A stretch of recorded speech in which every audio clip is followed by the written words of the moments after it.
की जय। ओ सतगुरु मेरे, ओ सतगुरु मेरे, कलम हाथ तेरे, कलम हाथ तेरे, की सोने सोने लेख लिख दे। ओ सतगुरु मेरे, कलम हाथ तेरे, कलम हाथ तेरे, की सोने सोने लेख लिख दे।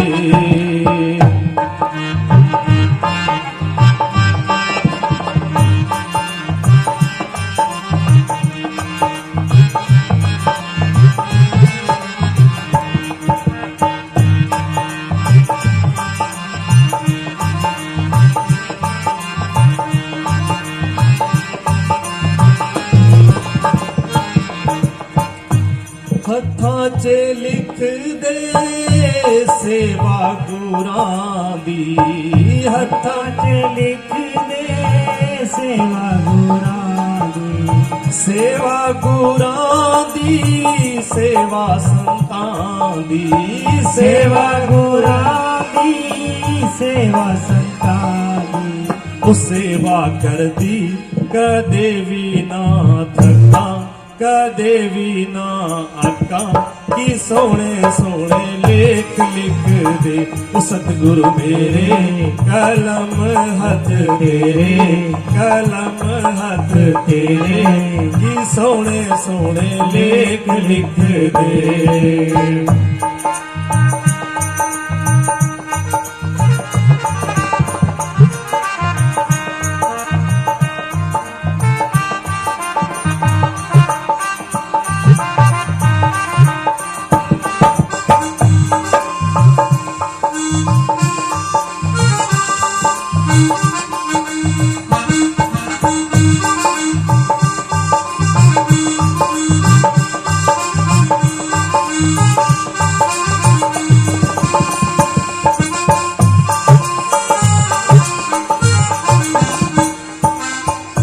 पैरां च लिख दे सतसंग जाना, सतसंग जाना, पैरां च लिख दे सतसंग जाना, सतसंग जाना। ओ सतसंग जांदी कदे भी ना थका, कदे भी ना अटका, की सोने सोने लेख लिख दे। ओ सतगुरु मेरे, कलम हाथ तेरे, कलम हाथ तेरे, की सोने सोने लेख लिख दे।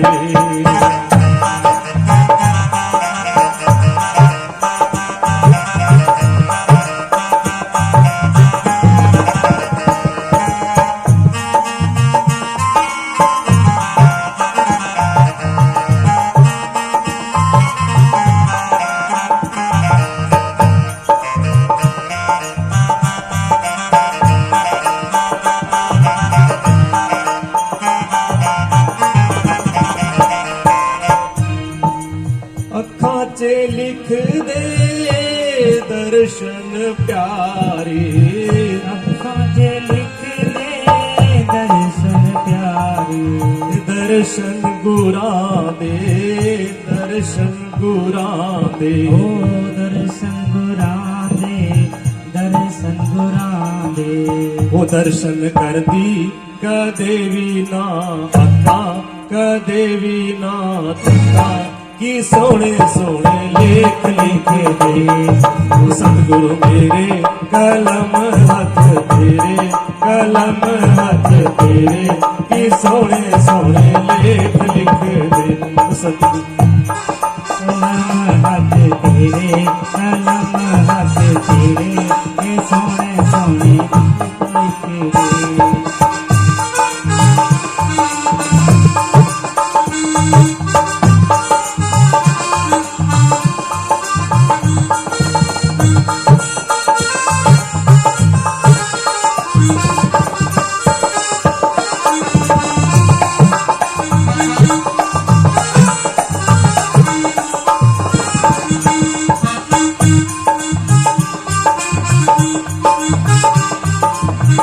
Thank you.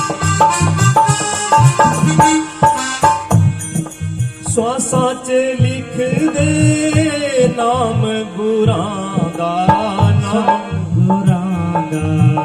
सांसां च लिख दे नाम गुरां दा, नाम गुरां दा। नाम जपदी कदे भी ना थका, कदे भी ना अका, कि सोने सोने लेख लिख दे सतगुरु। कलम हाथ तेरे, कलम हाथ तेरे, कि सोने सोने लेख लिख दे सतगुरु मेरे। कलम हाथ तेरे, कलम हाथ तेरे, कि सोने सोने लेख लिख दे।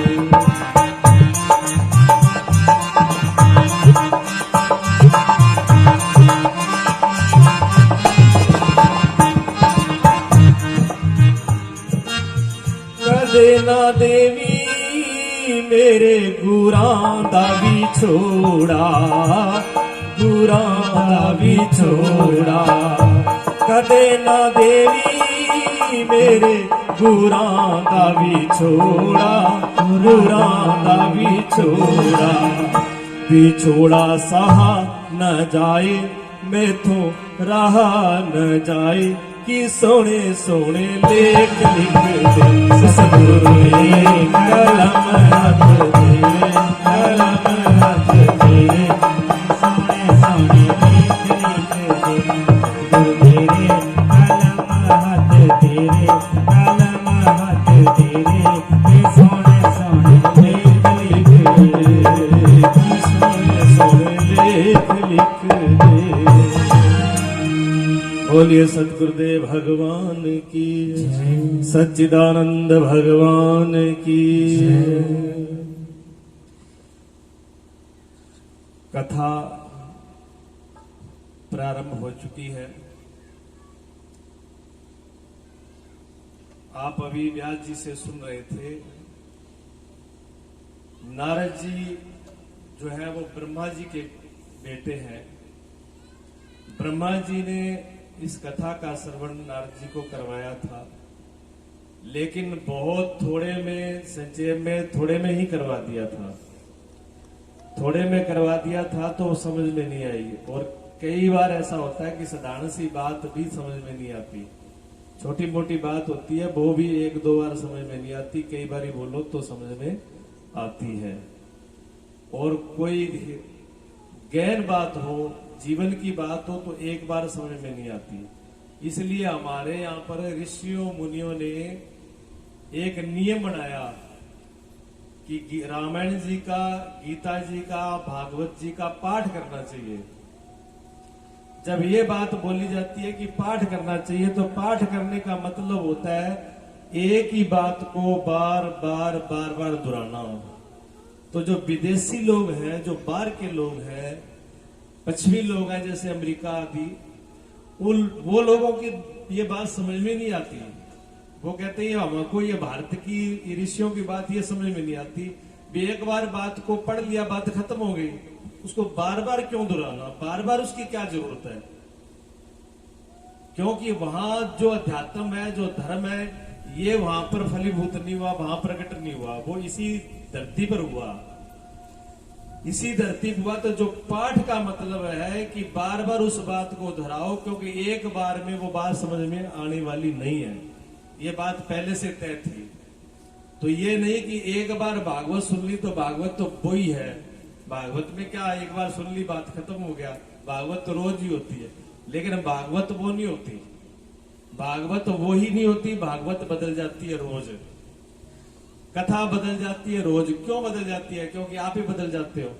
आप जो कल थे वो आज थोड़ी हो ना। जो सुबह थे वो अब नहीं, और जो अब हो वो रात को नहीं रहोगे, और जो रात सुबह फिर होगे तो वो नहीं रहोगे। सूर्य रोज नया निकलता है, पुराना कल वाला नहीं निकलता। रोज सूर्योदय जो निकलता है वो नया ही निकलता है, वो का वो सूरज नहीं होता है। परिवर्तन हो रहा है। क्यों? हर क्षण, हर पल, हर घड़ी बदल रहा है, हर चीज बदल रही है। ये हवा चल रही है ना अभी, ये हवा वो की वो नहीं है। जो उधर से आई हवा वो इधर चली गई, वो लौट के द्वारा नहीं आएगी, वो तो गई। आपने जो एक श्वास अंदर लिया, वो श्वास अंदर जो चला गया वो चला गया और बाहर गया, वो वापस नहीं आएगा। वो नया सांस आएगा, नया ही बाहर जाएगा। वो का वो श्वास नहीं रहता है। जैसा अंदर आप डालते हो तो वो ऑक्सीजन होता है, और जब आप बाहर निकालते हो तो वो ऑक्सीजन नहीं रह जाती, कार्बन डाइऑक्साइड में बदल जाती है। पूरी हवा का, पूरे श्वास का परिवर्तन हो जाता है, गैस बदल जाती है। वो हमारे शरीर के अंदर जाती है, वो हवा और होती है, और जब बाहर आती है तो और होती है। वो की वो नहीं रहती, कि वो की वो रहती है। अगर वो की वो रहे तो फिर दोबारा सांस लेने की जरूरत नहीं पड़े। तो श्वास हमारी जा रही है, जीवन हमारा जा रहा है। हमारे शरीर में कितने परिवर्तन हो रहे हैं, रोज रोज रोज रोज क्षण क्षण में खून बदल रहा है। कितने सेल, कितने जीव हमारे अंदर मर रहे हैं, कितने नए बन रहे हैं। रोज कितना खून नया बनता है, कितना चला जाता है, कितना रस बनता है, कितना चला जाता है। हमको कब पता चलता है? जब पूरा शरीर बदल जाता है। छोटा बालक होता है, थोड़ा सा बड़ा हो जाता है, फिर बड़ा हो जाता है, फिर युवा अवस्था में आ जाता है, फिर युवा के बाद में वृद्ध अवस्था में आता है, फिर इसका समापन हो जाता है। जब समापन हो जाता है तो हम कहते हैं कि फलाना आदमी खत्म हो गया। खत्म कब होना शुरू हुआ था? जब जन्म लिया था तब। जिस दिन जन्म होता है उसी दिन खत्म होना शुरू होता है कि लास्ट दिन होता है? आ रही मेरी बात समझ? जिस दिन जन्म हुआ उसी दिन ही शुरुआत हो गई। दीपक जलाया हमने, दीपक जलाया, और दीपक घी उसमें डला हुआ है। वो जलते जलते जब दीपक बुझ जाएगा तब सब कहेंगे जी ये दीपक बुझ गया। लेकिन दीपक का तेल जलना तभी शुरू हो गया था जब उसको जलाया था, तभी वो कम होना शुरू हो गया था, और लास्ट में उसका एंड हो गया। लास्ट में समाप्त होने पर हम कहते हैं खत्म हो गया। खत्म हम उसी दिन होना शुरू हो जाते हैं जिस दिन जन्म ले लेते हैं। जन्म के बाद खत्म ही हुआ जाता है। ठीक है।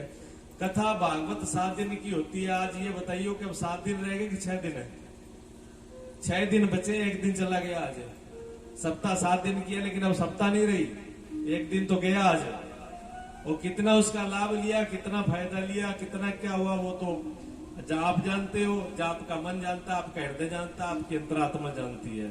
परिवर्तन कब मालूम पड़ेगा? बाहर जो सुना है वो अगर हमारे अंदर चला गया और उसका परिवर्तन आया तो बाहर हमारे जीवन में बदलाव आएगा। जब हमारे जीवन में किस चीजें बदलने लगेंगी, जैसे पहले करते थे हम, आज तक जो करते आए थे वो चीज बदल करके नई हमारे जीवन में आनी शुरू हो जाती है, तो दूसरा आदमी कह देगा जी इस व्यक्ति ने सत्संग सुना है, इसने कथा सुनी है, इसके जीवन में बदलाव आ गया।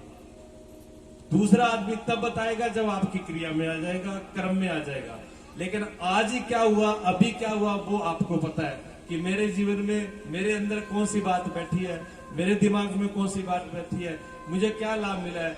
मुझे बैठ करके बेचैनी मिली है, आनंद मिला है, खुशी मिली है, शांति मिली है। इसका अनुभव तो आप कर रहे हो। ये जरूरी नहीं है कि इस कथा से सबको आनंद मिले, ये जरूरी नहीं है। बहुत से लोगों को कथा से बेचैनी भी होगी, परेशानी भी होगी। ये रोज का इनका यही काम है, रोज लगा के बैठ जाते हैं, तो परेशानी भी हो सकती है, कोई बड़ी बात नहीं है। क्योंकि विरोधाभास, दिन रात, अच्छा बुरा, ये सब विरोधाभास हमेशा साथ में चलते हैं। धुंधली है तो उसकी जगह पर उसकी बहन दूसरी भी है, दोनों साथ में चलती है।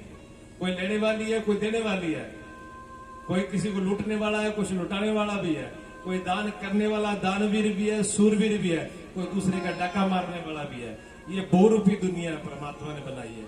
लेकिन कर्म करने का अधिकार तो सबको दे दिया, कर्म करने का अधिकार दे दिया। उस कर्म का फल क्या बनेगा, उसका फल क्या बनेगा, भोगने का अधिकार। इसको स्वतंत्रता नहीं है।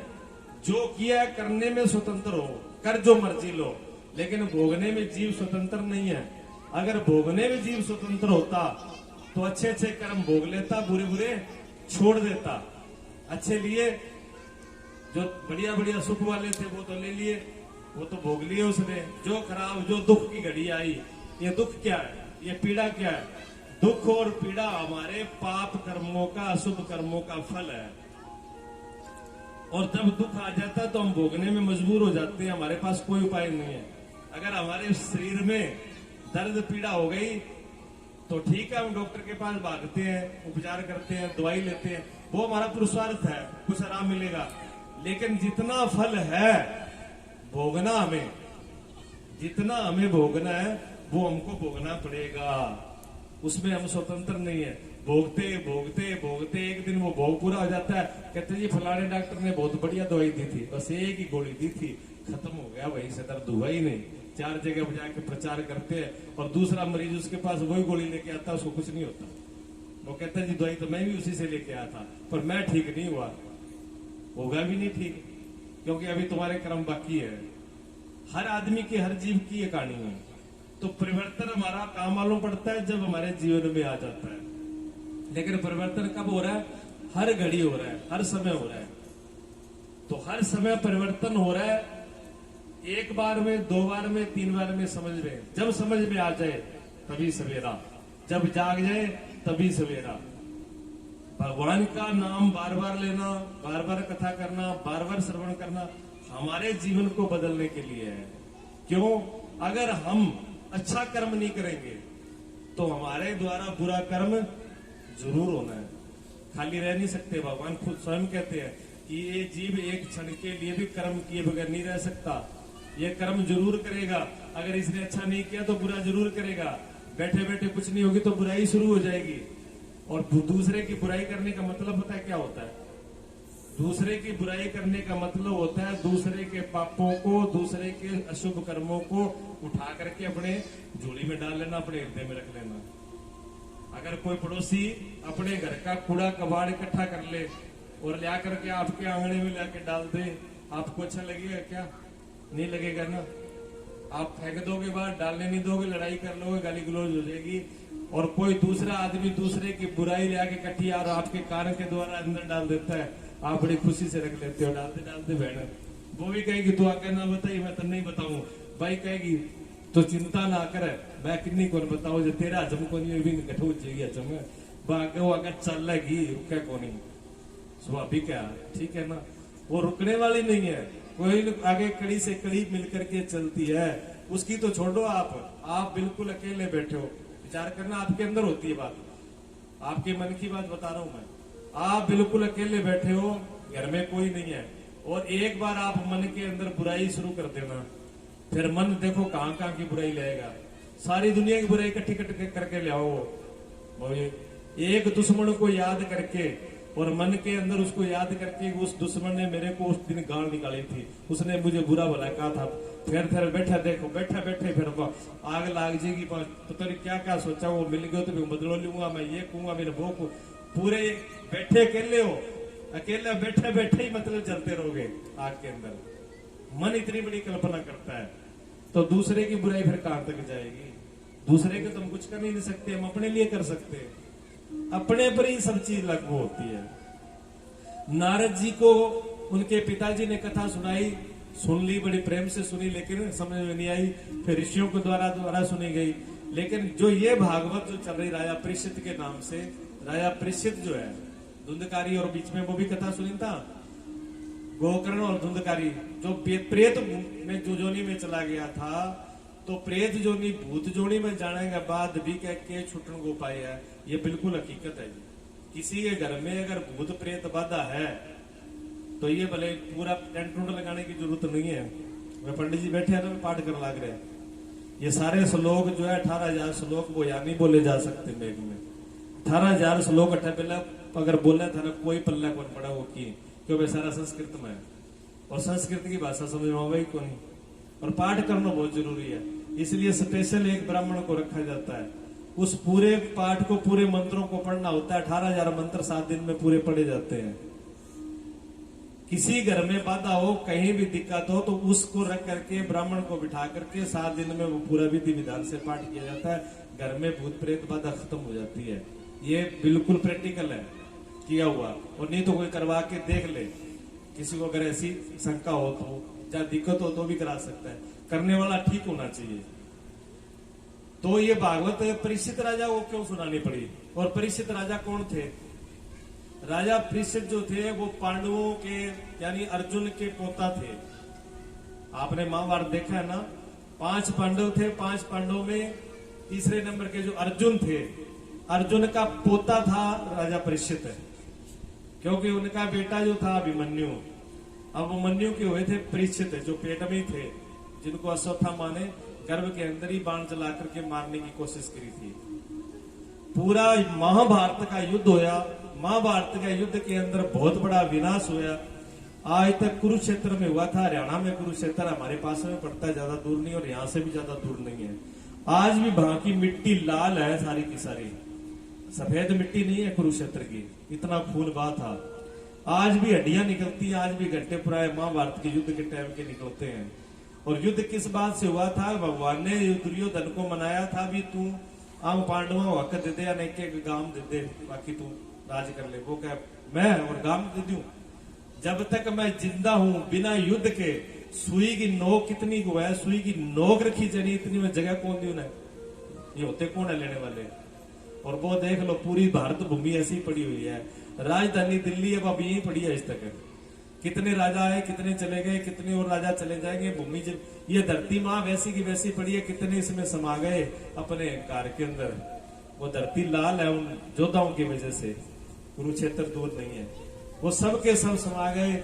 एक बचा था उनको कुल को चलाने वाला, वो राजा परीक्षित था। बहुत बड़ा धार्मिक था, बहुत अच्छा राजा था और उसने बहुत अच्छा धर्म कर्म किया, गौओं की सेवा की, मंदिर बनवाए, अच्छे अच्छे धर्मशालाएं बनाई, अच्छी अच्छी जनता के लिए प्याऊ, मतलब जनता को कहीं भी दिक्कत नहीं होनी चाहिए पानी की और गौओं को हरे चारे की। उनके राज्य में कोई गऊ की तरफ उंगली नहीं कर सकता था, इतना सख्त है राजा। मारना तो दूर है, कटघर मिल जाना दूर है। इतना तक परीक्षित राजा के राज में कानून था कि गऊ की तरफ कोई आंख उठा के भी देख लेगा तो उसको मृत्यु दंड दिया जाएगा। देखो धर्म, आप उसी कुल से हो, जो ये हिंदू है ना, ये हिंदू उन्हीं की संतान है, किसी दूसरे की नहीं है। थे आप हो चाहे मैं हूं, जो अपने आप को हिंदू मानता है वो उसी कुल से आ रहा है। वही राम का कुल है, वही भगवान कृष्ण का कुल है, कोई दूसरा नहीं है। भागवत जी गवाह आप इसमें सुनोगे। मनु और कृपा से ये मनुष्य शरीर की सृष्टि रची गई है, वहां से हम लेकर के चले आ रहे हैं। ब्रह्मा से ही मानस जन्म हुआ, फिर सृष्टि का आगे कैसे विस्तार हुआ बताएंगे इसमें भागवत जी में। हम उसी कुल के हैं, दूसरे नहीं है। अगर आज हमने अपने हिंदुत्व को छोड़ दिया, त्याग दिया, मांस मदिरा शराब उल्टे सीधे इनमें अगर हम अपने जीवन को नाश कर रहे हैं, पैसे को बर्बाद कर रहे हैं, धन को बर्बाद कर रहे हैं, जीवन को बर्बाद कर रहे हैं, परिवार को बर्बाद कर रहे हैं, अपने धर्म को मिटा रहे हैं, तो हम हिंदू है नहीं। हिंदू कहना हमारे को कलंक है। हम हिंदू तभी कहलाते हैं जब हिंदुत्व हमारे अंदर हो, हिंदुत्व के गुण हो, जो हमारे पूर्वजों में थे, जो राम में थे, जो भगवान कृष्ण में थे, जो हमारे पीछे राजा परीक्षित में थे। वो अगर गुण हमारे अंदर है तो हम हिंदू हैं और कहलाने के लायक हैं। और ये नहीं कि हमारे में कमी है, हमारे में कमी नहीं है। परमात्मा